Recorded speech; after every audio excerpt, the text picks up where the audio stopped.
بٹتی ہے رحمت کی خیرات لو، دینی ماحول میں کر لو تم اعتکاف۔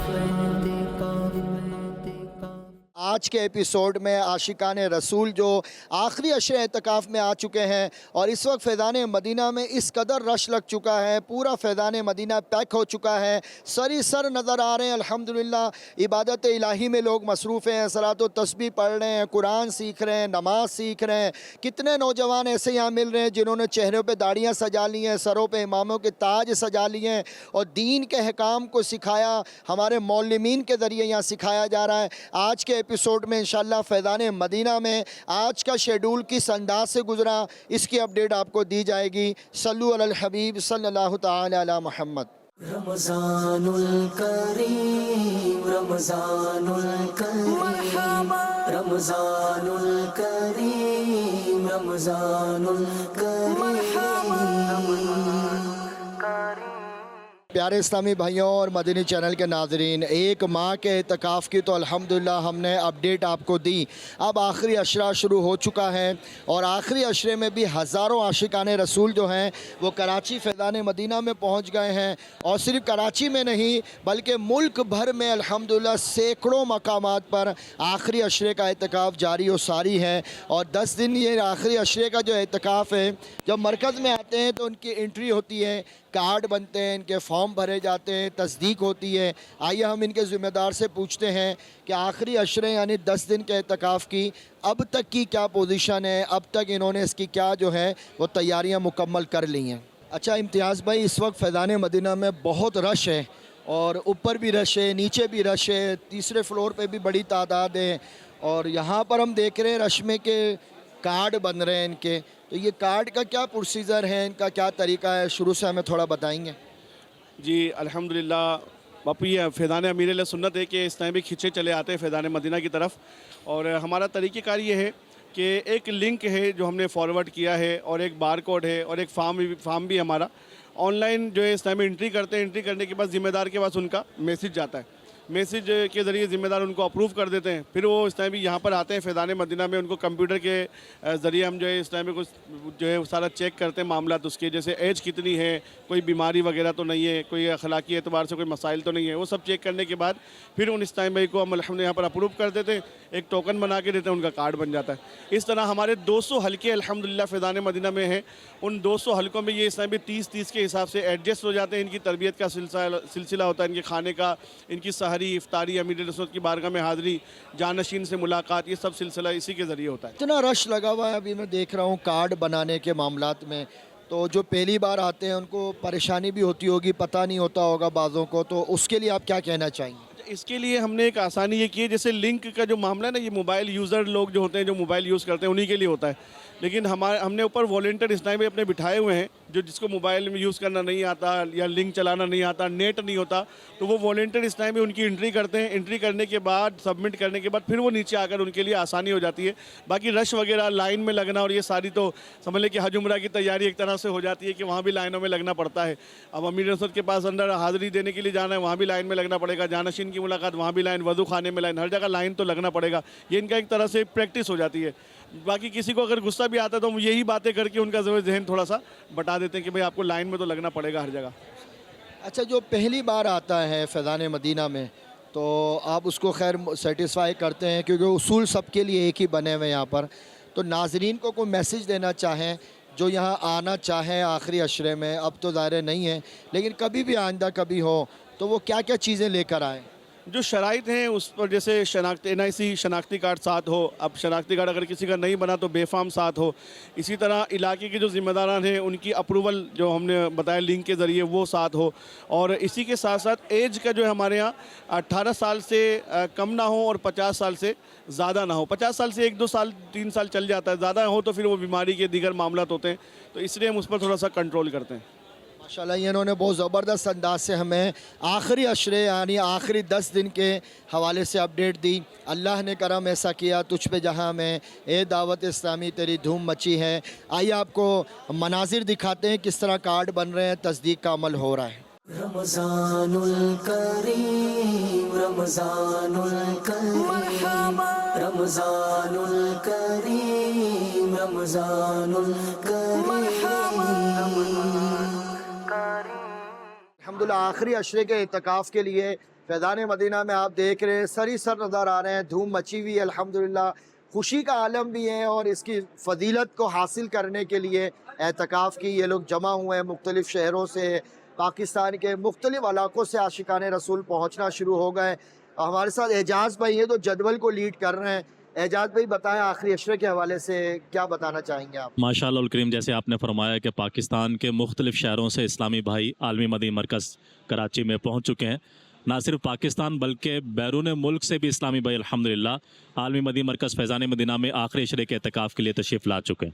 صحیح، اچھا اتنا رش لگا ہوا ہے ابھی بھی، اوپر بھی نیچے بھی، تو لوگوں کو پتہ چلا ہے کہ منع بھی کیا گیا کئیوں کو کہ یہاں پہ اب جگہ نہیں ہے، اب نہ آئیں، ایسا بھی کچھ سنا ہے؟ کیا حقیقت ہے؟ جگہ کے اعتبار سے آپ کے سامنے، اور ماشاءاللہ پوری دنیا کوشش ہوتی ہے افراد کے کہ عالمی مدنی مرکز فیضان مدینہ میں اعتکاف کا سلسلہ کیا جائے، کیونکہ اس میں سیکھنے سکھانے کا زیادہ سلسلہ ہوتا ہے، اور سکھانے والے بھی شیخ طریقت امیر اہل سنت جیسی شخصیت ہو تو پھر کس کا دل نہیں چاہتا سیکھنے کا، اور وہ فزیکلی یوں بیٹھ کر سامنے تو اس کا کمال ہی ہوتا ہے پھر۔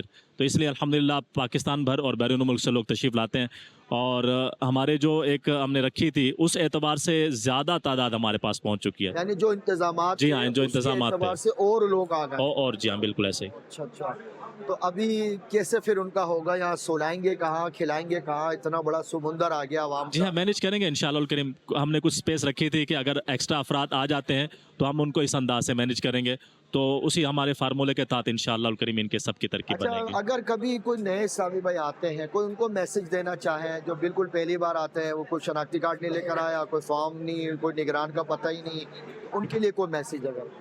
آخری عشرے کے لیے اسلامی بھائی عالمی مدنی مرکز فیضان مدینہ میں تشریف لا چکے ہیں اور ان کے کارڈ وغیرہ بن رہے ہیں۔ جب نیو اسلامی تشریف لاتا ہے تو اگر کوئی پریشانی ہو تو ہمارے ہیلپ ڈیسک موجود ہوتی ہے، وہ ہر طرح سے اسلامی بھائی کے ساتھ کوآپریٹ کر رہے ہوتے ہیں۔ شناختی کارڈ نہیں ہے تو کوئی بات نہیں، آپ اس کا واٹس ایپ میں منگوا لیں، یا پھر آپ کے پاس کوئی اس طرح کے ڈاکومنٹس ہیں، پاسپورٹ وغیرہ ہے تو وہ آپ دے دیں، اس سے ترکیب بنائی جا سکتی ہے۔ اس طرح جو ڈاکومنٹ ضرورت ہوتے ہیں وہ کہیں نہ کہیں سے ترکیب بن جاتی ہے، یا تو واٹس ایپ کے ذریعے نہیں لے کر آیا بھول، ورنہ ذمہ دار کے ذریعے، تو الحمدللہ یہاں سہولت پرووائڈ کی جاتی ہے، ہیلپ ڈیسک موجود ہوتی ہے، وہاں اسلامی بھائی رہنمائی کر رہے ہوتے ہیں۔ اچھا، یہ ارشاد فرمائیں کہ اب ظاہر لاکھ یا ہزاروں لوگ اعتکاف میں ہیں، اور یہاں سحری ہے، افطاری ہے، اور پھر ڈاکٹروں کی ٹیم الگ بیٹھی ہوئی ہے، معلمین ہیں، تو یہ کھانے کا کیا سسٹم ہوگا؟ یہ اس کی چارجز کیا ہے؟ اگر جو اعتکاف کرنے آیا ہے، ایک اعتکاف کرنے والا اسلامی بھائی کتنے پیسے جمع کراتے ہیں یہاں پر؟ جی ہاں، پیسے تو جمع کرانا بات کی بات ہے نا، تو پہلے تو یہ ہے کہ وہ جو ڈسٹریبیوٹ کرتے ہیں اس کا نظام، وہ الحمدللہ ہمارا حلقہ ہے، ایک حلقے میں 30 اسلامی بھائی ہیں، اور 10 حلقوں پر ہم نے ایک علاقہ نگران بنایا ہے، اور 10 سے 7 علاقوں پر ایک ہم نے نگران بنایا، اس نگران پر مزید پھر الحمدللہ ایک اسلامی بھائی ہوتا ہے، تو یوں یہ تقسیم کاری کا نظام ہمارا اچھا رہتا ہے۔ پھر تقسیم کرنے والے بھی الگ سے ٹیم ہوتی ہے، کھانا نکالنے والے الگ سے ٹیم ہوتی ہے، کھانا کھلانے کے حوالے سے ہمارے حلقہ نگران ماشاءاللہ الکریم ساتھ ہوتے ہیں۔ اس کے علاوہ جو اخراجات کے حوالے سے آپ نے بات کی، تو 1 روپیہ بھی اخراجات کی مد میں اس طرح نہیں لیا جاتا۔ 1 روپیہ بھی نہیں جی دیا ہاں، جاتا؟ نہ صرف یہاں بلکہ عالمی مدنی مرکز کے علاوہ باقی بھی جن مقامات پر پورے ماہ کا اعتکاف کا سلسلہ ہوتا ہے، ہمارے جو دعوت اسلامی کے فیضان مدینہ ہے ان کے اندر اخراجات وغیرہ نہیں لیے جاتے، چاہے وہ ملک میں ہو چاہے بیرون ملک کے اعتبار سے۔ اچھا، کہیں پہ بھی اخراجات؟ کہیں پر بھی یوں اس کی مد میں اخراجات نہیں لیے جاتے۔ تو پیارے اسلامی بھائیوں دیکھ لیں کہ لاکھوں لاکھ روپے کی سحری اور افطاری اور کھانا، یہ سارا سسٹم چل رہا ہے، کوئی اخراجات نہیں لیے جاتے۔ اب جو 1 ماہ کے لیے آئے تھے ان کو 20 دن ہو چکے اور اب 10 دن شروع ہو گئے، ان میں کیا چینجنگ آ گئی ہے؟ ان کا کیا مائنڈ بن گیا ہے؟ کیا سوچ ان کی بن گئی؟ ماشاءاللہ بہت اچھا سوال کیا۔ مجھے یاد پڑتا ہے کہ شاید ہم نے پہلے یا دوسرے دن آپ کے ساتھ مدنی چینل کے ذریعے ریکارڈنگ ہوئی تھی، اور ہم نے یہ سوچ رہے تھے کہ آنے والوں میں کیا تبدیلی ہوگی۔ انشاءاللہ الکریم آپ اس کے ویڈیو کلپس وغیرہ بھی دیکھتے ہیں، مدنی مذاکرے کے اندر بھی تاثرات بھی چلائے جاتے ہیں، آخر میں بھی جو ان کے تبدیلیاں ہوتی ہیں، امامہ سجانے کے حوالے سے داڑھی رکھنے کی نیت ہوتی ہے، زلفوں کے اعتبار سے ہوتی ہے، مدنی قاعدہ پڑھنے کے اعتبار سے ہوتی ہے، قرآن پڑھنے کے حوالے سے ہوتی ہے، فقہی مسائل سیکھنے کے حوالے سے ہوتی ہے، اخلاقیات کے اعتبار سے ہوتی ہے، وہ ماشاءاللہ الکریم آپ اس ویڈیو میں ابھی کچھ دیر میں دیکھیں گے۔ تو پیارے اسلامی بھائیوں، جو شروع کے 20 دنوں میں آئے تھے، ان عاشقان رسول کے آپ کو کمنٹس سناتے ہیں، ان میں کیا تبدیلی آئی اور ان کے 20 دن کیسے گزرے۔ اب آخری عشرہ جو ہے ان کا باقی ہے، جو 1 مہینے کے اعتکاف میں آئے، آئیے ان کی طرف آپ کو لیے چلتے ہیں۔ پہلی دفعہ فیضان مدینہ آیا ہوں ماشاءاللہ. یہاں پہ میرے کو بڑا سکون ملا ہے. بہت سی باتیں میرے کو یہاں سیکھنے کو ملی. غسل کا طریقہ, فرض کا طریقہ, نمازوں کا طریقہ, قرآن شریف کا طریقہ, تراویح کا طریقہ, ہر چیز یہاں سکھائی جاتی ہے ماشاءاللہ. جب سے آیا ہوں میں پہلے روزے سے یہاں پر ہوں, بہت سکون ملا ہے. میرا گھر جانے کا بھی دل نہیں کرتا ہے یہاں سے. میرا نام مظفر سید ہے اور ہم ملاکنڈ ضلع دیرلویر سے 1 مہینے کے لیے یہاں آئے ہیں. الحمدللہ یہاں پر بہت کچھ سکھایا جا رہا ہے اور ہم نے بہت کچھ سیکھا ہے دین کے معاملے میں. میرا نام غازی عباس ہے. میں ڈسٹرکٹ گھوٹکی سے آیا ہوں 10 دن کے اعتکاف کے لیے. یہاں پر آ کر پتہ چلا ہے کہ اسلام کیا ہے, دین کیا ہے. ماشاءاللہ امیر اہل سنت اور نگران شورا کا جو بیان ہوتا ہے فجر کی نماز کے بعد, اس میں بہت کچھ سیکھنے کو ملتا ہے اور دوسروں کو بھی انشاءاللہ نیکی کی دعوت دینے کی توفیق ہوگی انشاءاللہ باہر جا کر بھی. یہاں پر 10 دن کے اعتکاف کے لیے خانے وال سے میں یہاں پر حاضر ہوا ہوں. الحمدللہ یہاں پر وہ کچھ سیکھنے کو ملا جو کچھ ہمیں نہیں پتہ تھا. نماز پڑھنی نہیں آتی تھی, نماز کا طریقہ سیکھا, غسل کے فرائض سیکھے اور اس کے بعد وضو کے فرائض سیکھے اور کئی ماشاءاللہ وہ معلومات ہمیں یہاں سے حاصل ہوئی ہے جو ہمیں معلومات نہیں تھی. 1 اگست 2023 کو اب چونکہ میں میرا نوجوان بچہ قتل ہوا, اس کے میں صدمے میں تھا. ادھر فیضان مدینہ آ گیا, حضرت صاحب کا قرب نصیب ہوا. میں بہت اپنے بچے کے یعنی بدلہ لینے کی کوشش میں تھا. بہت ہو سکتا تھا 2-3 بھی ہم قتل کر سکتے تھے, مگر حضرت صاحب کا ایسا ہمارے اوپر کرم ہوا کہ ہم نے داڑھی رکھ دی. امامہ ماشاءاللہ وہ بدلہ لینے کی کوشش ہم نے چھوڑ دی. سنتوں پہ عمل کرنا ہم نے شروع کیا. اللہ کی مہربانی سے حضرت صاحب کے ہم بہت شکر گزار ہیں. میں 1 ماہ کے لیے اعتکاف کے لیے آیا تھا اور الحمدللہ بہت اچھا لگا ادھر آ کر. پہلے بھی اعتکاف کیا تھا گاؤں کی مسجدوں میں, شہر کی مسجدوں میں, لیکن جو سرور اور مزہ اس دفعہ اس فیضان مدینہ اعتکاف کرنے میں آیا ہے اتنا مزہ کہیں بھی نہیں آیا. ادھر سنتے سیکھنے کا مزہ آ رہا ہے. ہم ادھر اعتکاف کرنے کے لیے آئے ہیں ماشاءاللہ. نماز کے فرائض شرائط واجبات سیکھنے کو ملے ہیں, وضو کا طریقہ, غسل کا طریقہ سیکھنے کو ملا ہے. ویسے اعتکاف تو میں نے کافی بار کیا ہے لیکن فیضان مدینہ میں پہلی بار اعتکاف کر رہا ہوں. ماشاءاللہ بہت اچھا لگ رہا ہے اور بہت ساری باتیں سیکھنے کو ملی ہے, بہت سارا درس و بیان سنا ہے. میرا نام محمد سیام اتاری ہے. میں کراچی سے 10 روزہ اعتکاف کے لیے آیا ہوں. یہاں ماشاءاللہ بہت کچھ سیکھنے کو مل رہا ہے. جیسے صلاۃ و تسبیح کی رات کی نماز ہوتی ہے, تہجد ہوتا ہے, اشراق چارج کی نماز ہوتا ہے. ہلکے میں نماز کے طریقے بتائے جاتے ہیں, نماز کا غسل کا طریقہ ہے, والدین کے اور بھی بہت سے ادب طریقہ کار بتائے جاتے ہیں. ماشاءاللہ قرآن و حدیث کے مطابق زندگی گزارنے کا ایک بہترین ذریعہ دعوت اسلامی کے مدنی ماحول, شیخ طریقت امیر اہل سنت بانی دعوت اسلامی کا ایک مدنی انقلاب برپا ہے. میں 7 شریف سے یہاں آیا ہوں. میرا 10 دن کا اعتکاف ہے یہاں. میں 18 روزے پر آیا تھا یہاں. میرا یہاں مقصد ہے آنے کا, پہلی تو اللہ کی رضا کی خاطر کر رہا ہوں اور دوسری بات تو امیر اہل سنت سے فیس ٹو فیس ملنے کی خواہش تھی. میرا نام محمد مشتاق اتاری ہے. میں ڈیرہ غازی خان سے آیا ہوں. مجھے پہلے نماز کا طریقہ, غسل کا طریقہ پتہ نہیں تھا, تو یہاں پر اعتکاف میں الحمدللہ نماز کا طریقہ, غسل کا طریقہ یہاں پر سیکھنے کو ملی ہے.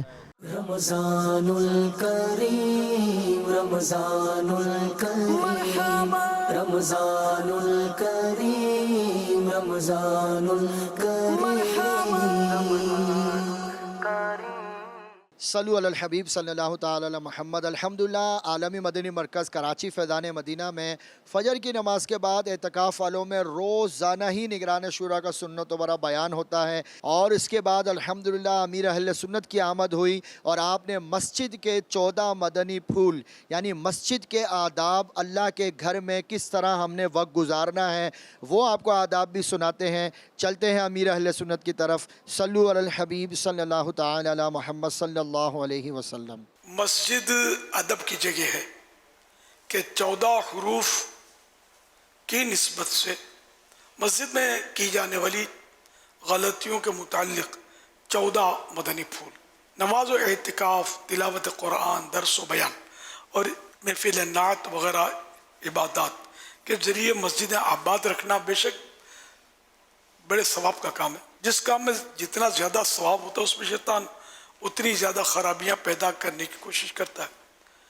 لہذا مسجدوں میں کی جانے والی بے احتیاطیوں, بے ادبی اور گناہوں بھری حرکتوں سے خبردار کرنے کے متعلق 14 مدنی پھول پیش کیے جاتے ہیں. نمبر 1,